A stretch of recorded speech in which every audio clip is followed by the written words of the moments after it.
Kira dari tim riset CNBC Indonesia sendiri melihatnya seperti apa? Ya memang sebenarnya cukup wajar ketika harga BBM naik mungkin sampai Rp16.000 pada bulan April, perkiraan harga keekonomian Pertamax. Ini juga tak lepas dari harga minyak dunia yang kemarin sempat sampai menyentuh $130 per barel. Dan sekarang mulai bergerak stabil di angka 110 sampai 120. Artinya ini minyak sudah sangat tinggi, bahkan dibandingkan dengan APBN pun hanya $63 per barel, ini udah naik sampai 50 sampai 70 US$ per barel, hampir 2 kali, bahkan sudah mencapai dua kali lipatnya. Jadi sangat wajar kemungkinan harga BBM kita naik. Kalau kita lihat Indonesian Crude Price Oil juga sekarang di bulan Maret sampai tanggal 24 sudah mencapai 114 US$ per barel. Jadi memang ini sebenarnya bisa jadi tekanan bagi pemerintah, terutama untuk beban anggaran subsidi BBM.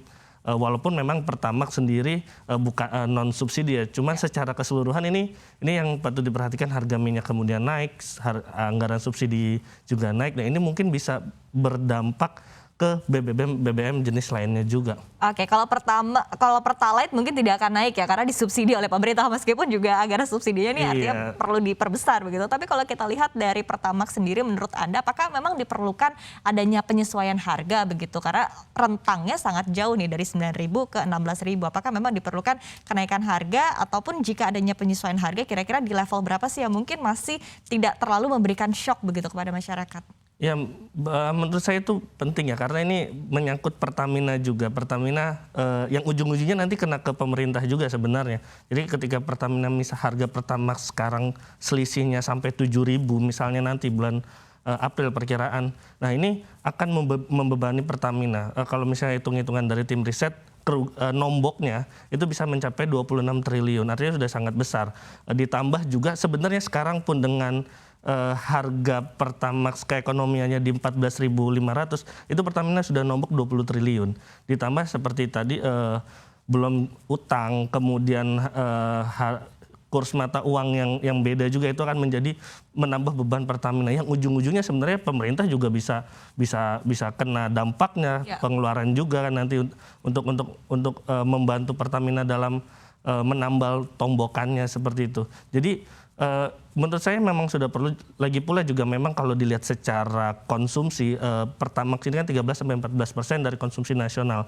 Artinya tidak terlalu banyak digunakan oleh masyarakat. Sehingga dampaknya itu tidak terlalu signifikan terhadap masyarakat ketimbang misalnya Pertalite yang naik. Nah itu dampaknya gede banget. Cuma kalau misalnya Pertamax mungkin masih bisa dampaknya ke masyarakat tidak terlalu tinggi. Jadi menurut saya juga bisa untuk dinaikkan kalau harga kemungkinan besar tetap di bawah harga SPBU lainnya. Kalau misalnya tadi kan harganya di kisaran 12.000 sampai 13.000 untuk bulan saat ini ya.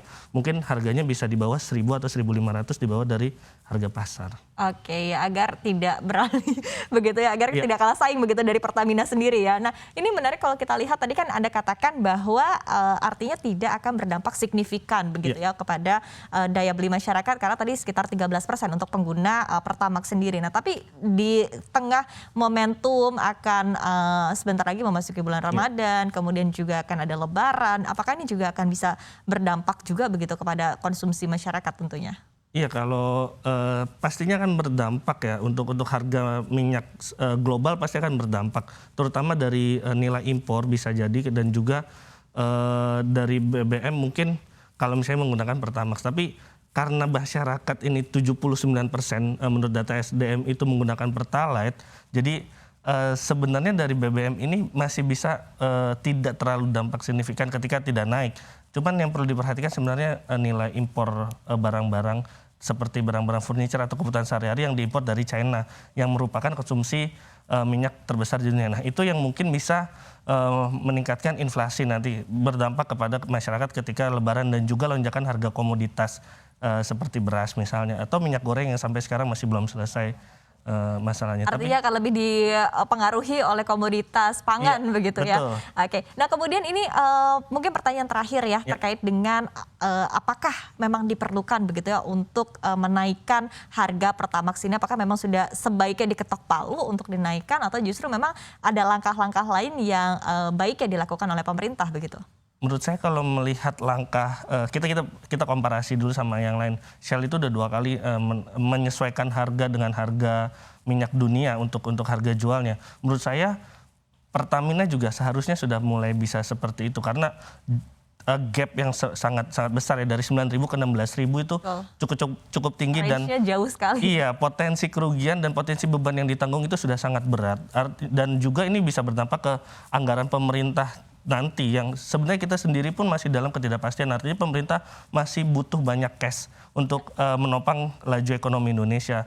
Artinya menurut saya ini sudah sangat bisa sih untuk kemudian harga Pertamax dinaikkan. Oke, ya meskipun sebetulnya tidak disubsidi begitu ya, Iya. tapi bisa jadi pemerintah juga terpaksa mau tidak mau harus turun tangan begitu Iya. untuk menyelamatkan keuangan dari Pertamina di tengah kondisi seperti ini. Jangan lupa unduh aplikasi CNBC Indonesia di Google Play Store dan App Store untuk ikuti terus perkembangan terkini terkait berita ekonomi dan bisnis.